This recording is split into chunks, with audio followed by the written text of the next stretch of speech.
of the best to ever take the mound at Turner Field back in Atlanta Sunday afternoon to say goodbye. Tom Glavine, Greg Maddux, and John Smoltz throwing out the ceremonial first pitch at Turner Field. Sunday was the final Braves game to be played there at Turner Field after 20 years. The team moving to a new stadium in 2017.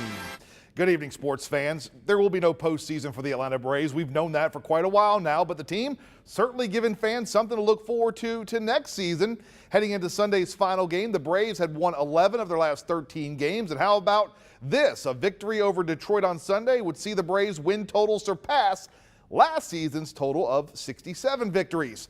Truly a special day as Braves past and present came together for the last game there at Turner Field. Atlanta going to get on the board in the first. Runners on the corners for Freddie Freeman, who's going to send one to center. This one deep enough to allow Ender Inciarte to tag and score from third. 1-0 Braves. From there, well, it was the Julio Teheran show. The Atlanta Ace saving something special for the season ender.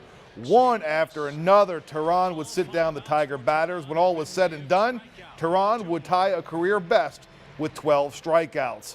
Then in the ninth, Detroit with the tying run on and Justin Upton at the plate. It's Jim Johnson recording the final out there at Turner Field. Johnson with the game-ending strikeout. Braves leave Turner Field winners.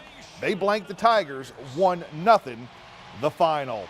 Well, for the second time in less than a week, the Atlanta Falcons taking the field against an NFC South rival. Back on Monday night, the Falcons soared past the New Orleans Saints 45-32. Sunday, the Carolina Panthers paying a visit to the Georgia Dome. Atlanta with the 14-7 lead and on the move.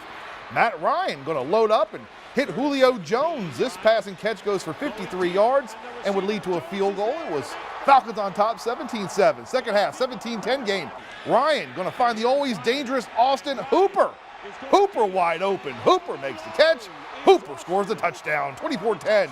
Still more from the Atlanta offense. Ryan going deep again. This time he finds Aldrick Robinson on the 35-yard touchdown. Atlanta now up 31-10. It's 34-10. Falcons in the fourth. Panthers looking to make a comeback. Cam Newton to Kelvin Benjamin for the 6-yard touchdown. Carolina would then attempt a 2-point conversion. Newton pulls the ball down and decides to run. Newton then gets rocked by Deion Jones.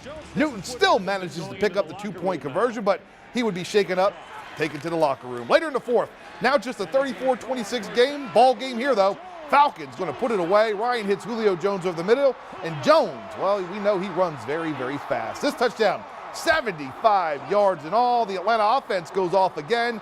Falcons top the Panthers 48-33. Matt Ryan would throw for 503 yards and 4 touchdowns. Julio Jones, 12 catches for 300 yards in the game.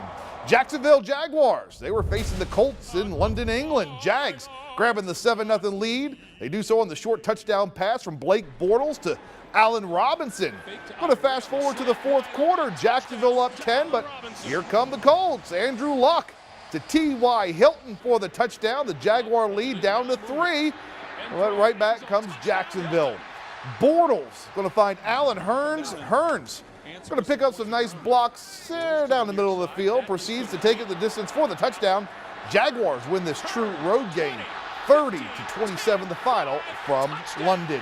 Well, the losing streak is over for the red, white, and blue. The United States claiming the Ryder Cup with an 17-11 victory over the best golfers from Europe. The Europeans had won the previous 3 titles and 8 of the last 10 Ryder Cups, but Sunday afternoon, the Americans shined on the links. Ryan Moore, the last man to be named to the U.S. team.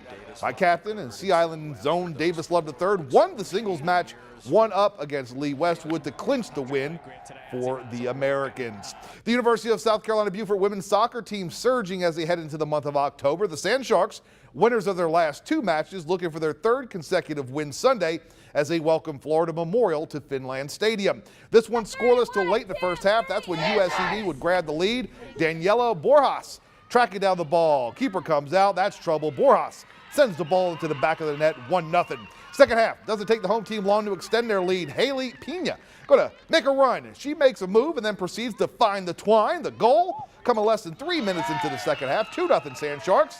Pena says 1 goal is good, but twice is nice. Just a couple minutes later, Pena collects her 2nd goal of the match. This one made it 3-0, and that's how this contest would end. USCB blanks Florida Memorial 3-0 the final. Finally tonight, big congratulations going out to a local men's softball team. The squad called Can't Get Right. just wrapped up play at the World Championships down in Orlando. The team, made up of men from here in Southeast Georgia, finishing 4th out of 216 teams at the tournament. May want to change the name, guys. Think you got something right down there at ESPN's Wide World of Sports. And that's a look at sports. Stick around.